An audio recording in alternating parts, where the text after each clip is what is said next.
ಆರಂಭಕ್ಕೆ ಅವರು ತಾವು ಅಪ್ಪಾರಾವ್ ಬಿರಾದರ್ ಬಗ್ಗೆ ಕಂಡಂತ ಸನ್ನಿವೇಶಗಳನ್ನ ಗಳಿಗೆಗಳನ್ನ ನಮ್ಮ ಮುಂದೆ ತೆರೆದಿಡಬೇಕಾಗಿ ನಾನು ಕೇಳಿಕೊಳ್ತೇನೆ.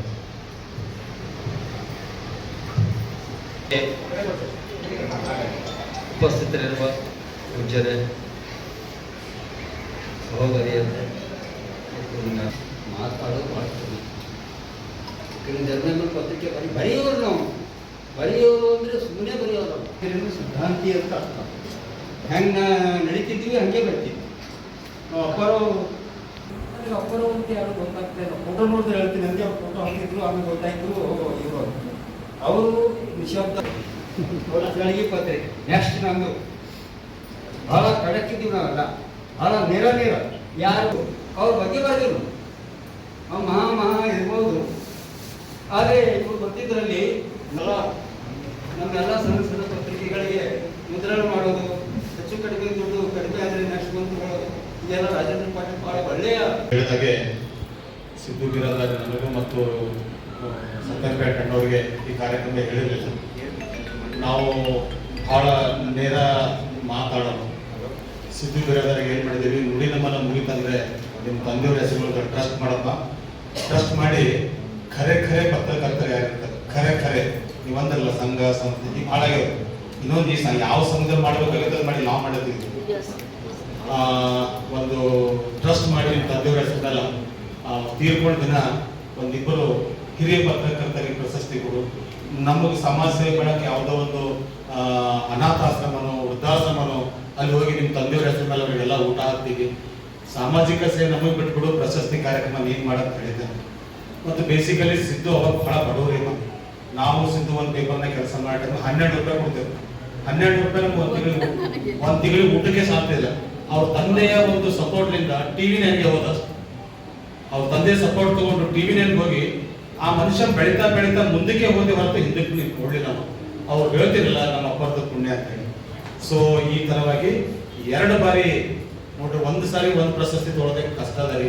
2 ಬಾರಿ ಸಿದ್ದು ಬಿರಾದರ್ ಗೋಯಂಕ ಪ್ರಶಸ್ತಿ ತೊಗೊಳ್ಳೋದು. ಸೊ ರಾಷ್ಟ್ರ ಮಟ್ಟದ್ದು. ಇದ್ರ ಅರ್ಥ ಏನಂತಂದ್ರೆ ನಾವು ಹೋದಾಗೆಲ್ಲ ಹೇಳ್ತೀವಿ ಫಸ್ಟಿಗೆ ಇದನ್ನ ತಗೋಬೇಕಾಯ್ತು, ನಮ್ಮ ತಂದಿನ ಪ್ರೇರಣೆ ಅಂತ ಹೇಳಿ. ಇವತ್ತು ಏನ್ ಮಾಡ್ತಿದ್ದಾರೆ ಅಂದ್ರೆ ಕಲ್ಯಾಣ ಪತ್ರ ಆ ಒಂದು ದಿನಪತ್ರಿಕೆ ತೆಗೆದು ರಾಯಚೂರಿನಲ್ಲಿ ಮತ್ತು ಗಂಗಾವತಿಯಲ್ಲಿ ಒಳ್ಳೆಯ ಒಂದು ಹುದ್ದೆಯನ್ನ ಮಾಡ್ತಿದ್ದಾರೆ. ತಂದೆಯ ಹಾಕಿದ ಆ ಹೆಜ್ಜೆಯಲ್ಲಿ ಮಗನು ಸಹಿತ ಕಾರಣಿದ್ದಾನೆ. ಅಮ್ಮವರೇ ನೀವೇನ್ ಹೇಳಿದಿರಿ, ನೀವು ಹೇಳಿದಂತ ಎಲ್ಲ ಕೆಲಸಗಳು ಮುಂದ್ಬರ್ತಕ್ಕಂಥ ದಿನಗಳಲ್ಲಿ ಅಪ್ಪಾರಾವ್ ಬಿರಾದರ್ ಹೋಗಿ ಸೇವಾ ಟ್ರಸ್ಟ್ ಅನ್ನ ಮಾಡಿಕೊಂಡು ಆ ನಿಟ್ಟಿನಲ್ಲಿ ಸೇವಾ ಕೆಲಸಗಳನ್ನ ಮಾಡ್ತೀವಿ ಅಂತಕ್ಕಂಥ ಮಾತನ್ನ ಹೇಳಿ ನಾನು ಮತ್ತೊಮ್ಮೆ ಎಲ್ಲರೂ ನಿಂತು ಮಾಡ್ತೇನೆ. ಸ್ವಲ್ಪ ಕಡಿಮೆ ಸಮಯದಲ್ಲಿ ತಾವು ತಮ್ಮ ನುಡಿನಮನವನ್ನು ಸಲ್ಲಿಸಬೇಕು. ನಿಮ್ಮ ಹಕ್ಕ ಕಸುಗೊಳ್ತೀನಿ ಅಂತಲ್ಲ, ಸಮಯ ಬಹಳಗಿದೆ. ಆಗಿನ ವಿಜಯ ಕ್ರಾಂತಿ ಪೇಪರ್ನಲ್ಲಿ ಕೆಲಸ ಮಾಡಿದಂತ ಸಂಪಾದಕರು ಕ್ಷಮೆ ಇರಬೇಕು. ಸೂರ್ಯಕಾಂತ್ ಪಾಟೀಲ್ ಒಂದೆರಡು ಮಾತಾಡೋದನ್ನ ಹೇಳ್ಬೋದು. ಶುರು ಮಾಡುವ ನೀ ಕೆಲಸ ಮಾಡೋದಿದ್ರೆ ಟಿಕೆಟ್ ಅಡ್ರೆಸ್ ಹಚ್ಚಲಾಗತ್ತಿದ್ದೆ. ಈಗ ಅನಿವಾರ್ಯ ಅವ್ರ ಪತ್ರಿಕೆ ನಾನೇ ಮುಂದೆ ಹಚ್ಕೊಂಡು, ನಾನೇ ಅಡ್ರೆಸ್ ಹಚ್ಕೊಂಡು, ನಾನೇ ಟಿಕೆಟ್ ಹಚ್ಕೊಂಡು ಪತ್ರಿಕೆಗೆ ಕಳಿಸ್ತಾ ಇದ್ದೀನಿ. ಅಂದರೆ ನಾವು ಬದುಕಿರುವಾಗಲೇ ನಮ್ಮ ತಂದೆ ತಾಯಿಗಳನ್ನ ಗೌರವಿಸಬೇಕು, ಪ್ರೀತಿಸಬೇಕು. ಆ ಮೂಲಕ ನಾವು ತಂದೆ ತಾಯಿಗಳಿಗೆ ಒಂದು ಏನಂತೀವಿ, ಅವ್ರಿಗೆ ಒಂದು ಸಾರ್ಥಕತೆಯನ್ನು, ನಮ್ಮ ಬದುಕಿನ ಸಾರ್ಥಕತೆಯನ್ನು ತಂದುಕೊಳ್ಬೇಕು. ಮತ್ತು ನಮ್ಮ ಕವಟೆಯವ್ರನ್ನ ಮತ್ತು ನಮ್ಮ ಪೂಜ್ಯ ನನಗೆ ಸಿದ್ದು ಬಿರಾದರ್ ಹೇಳಿದ್ರಿ, ಪೂಜ್ಯರು ನಮ್ಮ ಮನೆತನದ ಇರೋದ್ರ ಅವರು ಬರ್ತಾರೆ ಅಂತ ನೋಡಿದೆ. ಅವರು ಕೂಡ MA PhD ವರ್ಷ ಅವರು ಡಾಕ್ಟರೇಟ್ ಪಡೆದಿರ್ತಕ್ಕಂಥವ್ರು. ನಮ್ಮ ಶಿರಾದಿವಾರ ಮೇಡಮ್ ಅವರು, ನಮ್ಮ ದೇವರ ಪವನ್ ಟವಿಯಲ್ಲಿ ಅವರೆಲ್ಲ ಪತ್ರಿಕೆಯಲ್ಲಿ ಕೆಲಸ ಮಾಡಿ ಬಂದವರು. ನಮ್ಮ ಸರ್ ಅದಾರೆ ತಿವಾರಿ ಸರ್, ಅವ್ರು ನಮ್ಮ ಯೂನಿವರ್ಸಿಟಿಯಾಗಿದ್ದಾಗಿದ್ರು ಪರಿಚಯ. ಅವರು ಮೇಡಮ್ ಅವ್ರ ಜೊತೆ ಜಾಸ್ತಿ ಒಡನಾಡ್ರಿ, ಸರ್ ಜೊತೆ ಒಡನಾಡಿದೆ. ಮತ್ತು ಡೈಲಿ ಬೆಳಿಗ್ಗೆ ವಾಕಿಂಗ್ನಾಗ ನಮ್ಗೆ ಸಿಗ್ತಿರ್ತಾರೆ. ಮತ್ತು ಆಗಿನ ಕಾಲದ ಒಬ್ಬ ಮಹಿಳೆಯಾಗಿ ಅಂಥ ಕಾಲದಾಗ 80ರ ದಶಕದಲ್ಲಿ 70ರ ದಶಕದಲ್ಲಿ ಪತ್ರಿಕೆ ನಡೆಸೋದು ಸಣ್ಣ ಮಾತಲ್ಲ. ಅಂಥ ಪತ್ರಿಕೆಯನ್ನು ಮುನ್ನಡೆಸ್ಕೊಂಡು ಬಂದಿರತಕ್ಕಂಥವ್ರು ಇವತ್ತಿನ ನಮ್ಮ ಮಾಧ್ಯಮದವರಿಗೆ ದಾರಿದೀಪ ಆಗಬೇಕು. ಅಂಥ ದಾರಿದೀಪ ಇವತ್ತಿನ ನಮ್ಮ ಜೊತೆ ಇಲ್ಲ, ಅವ್ರನ್ನ ಕಳ್ಕೊಂಡಿದ್ದೇವೆ. ಹಾಗಾಗಿ ನಾವೆಲ್ಲರೂ ಆನಿಮಿತ್ಯ ನುಡಿನಮನಕ್ಕೆ ಸೇರಿದ್ದೇವೆ. ದಯವಿಟ್ಟು ಎಲ್ಲರಿಗೆ, ಯಾಕಂದ್ರೆ ಇದು ನಾವು ಸರ್ ಹೇಳಿದ್ರೆ ಅವಾಗೇ ಮಾಡಬೇಕಾಗಿತ್ತು. ನಮ್ಮೆಲ್ಲ ಈಗ ಹೆಂಗಂದ್ರೆ ನಮ್ಗೆಲ್ಲರೂ ಹಂಗೆ ಪತ್ರಿಕೆ ಎಲ್ಲರೂ ಹಂಗೆ ಆಗ್ಯದ. ಏನಾಗ್ಯದಂದ್ರೆ ಯಾವ ಭಾಳ ಬಿಸಿ, ಸುಮ್ಮನೆ ಹಂಗೆ ಬಿಸಿ ಶೆಡ್ಯೂಲ್ ಅದು ಏನಾದರೂ ಗೊತ್ತಿಲ್ಲ. ಬಟ್ ಟೈಮ್ ಪಾಸ್ನು ಭಾಳ ಮಾಡ್ತೀವಿ ನಾವು ಹಾಗೆ. ಅದ್ರಾಗ ಆಗಿರಲಿಲ್ಲ. ಕೊನೆಗೆ ಸುರೇಶ, ನಾವು ಒಂದು 4-5 ಮಂದಿ ಕಲ್ತು ವಿಜಯ್ ಮಾಡೋದು ವರ್ಗದಲ್ಲಿ ನಮ್ಮ ಸ್ನೇಹಿತರಿರ್ಬೋದು, ಸಹೋದ್ಯೋಗಿಗಳಿರ್ಬೋದು. ಸಿದ್ದು ಈ ಮಟ್ಟಕ್ಕೆ ಬೆಳೆದಾನ, ಟಿವಿನಲ್ಲಿ ಕೆಲಸ ಮಾಡಿದಾನ, ಕೋಟಿಗಟ್ಟಲೆ ಆಸ್ತಿ ಮಾಡಿರ್ಬೋದು, 100 ಎಕರೆ ಜಮೀನು ತೊಗೊಂಡಿರ್ಬೋದು. ರಾಯಚೂರಲ್ಲಿ, ಗಂಗಾವತಿಯಲ್ಲಿ, ಗುಲ್ಬರ್ಗದಲ್ಲಿ ಮಾತಾಡ್ತಾರೆ, ಎಂದು ಟೀಕೆ ಮಾಡ್ತಾರೆ. ಆದರೆ ನಾನಿವತ್ತು ನಮ್ಮ ತಂದೆ ನುಡಿ ನಮ್ಮ ಸಂದರ್ಭದಲ್ಲಿ ನಾನು ಹೇಳ್ಕೊಳಕ್ಕೆ ಇಷ್ಟಪಡ್ತೀನಿ. ನಮ್ಮ ತಂದೆ ನಾನು ಗಳಿಸ್ಕೊಟ್ಟಿದ್ದು ಅವ್ರ ತತ್ವ, ಅವರ ಆದರ್ಶ, ಅವರ ಮಾರ್ಗದರ್ಶನ ಇದೆ, ಅದೇ ನಮ್ಮ ಆಸ್ತಿ. ನಮ್ಮ ತಂದೆ ಹೇಳ್ಕೊಟ್ಟಿದ್ದು. ಇವತ್ತು ನಮ್ಮ ತಂದೆ ಮನಸ್ಸು ಮಾಡಿದ್ದಾರೆ. ಅವ್ರ ಸಮಕಾಲೀನ ಜೊತೆಗಿದ್ದಂಥ ಪತ್ರಕರ್ತರು ಅಕ್ಕೋರು, ಶೀಲಾಕ್ಕೋರು ಇದ್ದಾರೆ, ಜೊತೆಗೆ PM ಮನು ಸರ್ ಇಲ್ಲಿ ತೀರ್ಕೊಂಡಿದ್ದಾರೆ. ಜಯಪ್ರಕಾಶ್ ಅಂಕಲ್ ಕನ್ನಡ ಬಂದು ಎಡಿಟರ್, ಅವ್ರು ನಮ್ಮ ಜೊತೆಗಿಲ್ಲ, ನಾನು ಇನ್ನೂ ಚಿಕ್ಕವನಿದ್ರು. ಸೊ ಎಲ್ಲೋ ಅವರು ಅಷ್ಟೇ ಅವ್ರ ಹಂತಕ್ಕೆ ಅವರು ಶಕ್ತಿ ಮೇಲೆ ಬೆಳೆದಿದ್ದಾರೆ. ಬಟ್ ನಮ್ಮ ತಂದೆ ಏನಾದರೂ ಮನಸ್ಸು ಮಾಡಿದ್ರೆ ಇವತ್ತು ನಾವು ಕೂಡ ಒಂದು ಒಳ್ಳೆ ಫೈನಾನ್ಷಿಯಲಿ ಸೌಂಡ್ ಆಗಿರುತ್ತೆ ಫ್ಯಾಮಿಲಿಯಾಗಿ ಬೆಳೆದಿದ್ವಿ. ಇವತ್ತಿಗೂ ನನಗಿವತ್ತು 48 ವರ್ಷ. ಕಲಬುರಗಿ ನಗರದಲ್ಲಿ ಒಂದೇ ಒಂದು ಸೈಟ್ ತೊಗೊಂಡಿಲ್ಲ ನಾನು. ಇದನ್ನು ಬೇಕಾದರೆ ಚಾಲೆಂಜ್ ಮಾಡ್ತೀನಿ, ಯಾರಾದರೂ ಪತ್ತೆ ಹಚ್ಕೊಡ್ರಿ ನಮಗೆ. ಅಂದರೆ ನಮ್ಮ ತಂದೆ ಕೊಟ್ಟಿರ್ತಕ್ಕಂಥ ಮೂಡಿಸಿದ ತತ್ವಗಳು, ಆದರ್ಶಗಳು, ಮಾರ್ಗದರ್ಶನ, ದಾರಿದೀಪ. ಅವ್ರು ಯಾವ ದಾರಿ ಮಾರ್ಗದರ್ಶನ ಹಾಕೊಟ್ರೆ ಆ ದಾರಿ ಮೇಲೆ ನಾವು ಬೆಳಿತೀವಿ. ಮುಂದೆ ನಮ್ಮ ತಂದೆ ಹೆಸರು ಎಲ್ಲೂ ಕೂಡ ಒಂದು ಕಪ್ಪು ಚುಕ್ಕೆ ಬರೋದು. ಮತ್ತು ಸಿದ್ದಣ್ಣ ಮಾಲಿಗರ್ ಸರ್ ಒಂದು ಒಳ್ಳೆ ಮಾತು ಹೇಳಿದ್ರು, ಬಿಳಿ ಶರ್ಟ್ ಮೇಲೆ ಮಸಿ ಹಾಕಲಾರದಂತೆ ಕೆಲಸ ಮಾಡಿದ್ದಾರೆ. ಅದು ಅಕ್ಷರಶಃ 100ಕ್ಕೆ 100 ಸತ್ಯ. ಅವ್ರ ಮಾತನ್ನ ಹೋಗ್ತೀನಿ. ಸೊ ನಾನು ಹೇಳ್ಬೇಕಾಯ್ತಂತ ಮಾತನ್ನ ಸಿದ್ದಣ್ಣ ಮಾಲಿಗರ್ ಹೇಳಿದಾರೆ, ನಾನು ಧನ್ಯವಾದ ಅರ್ಪಿಸ್ತೀನಿ.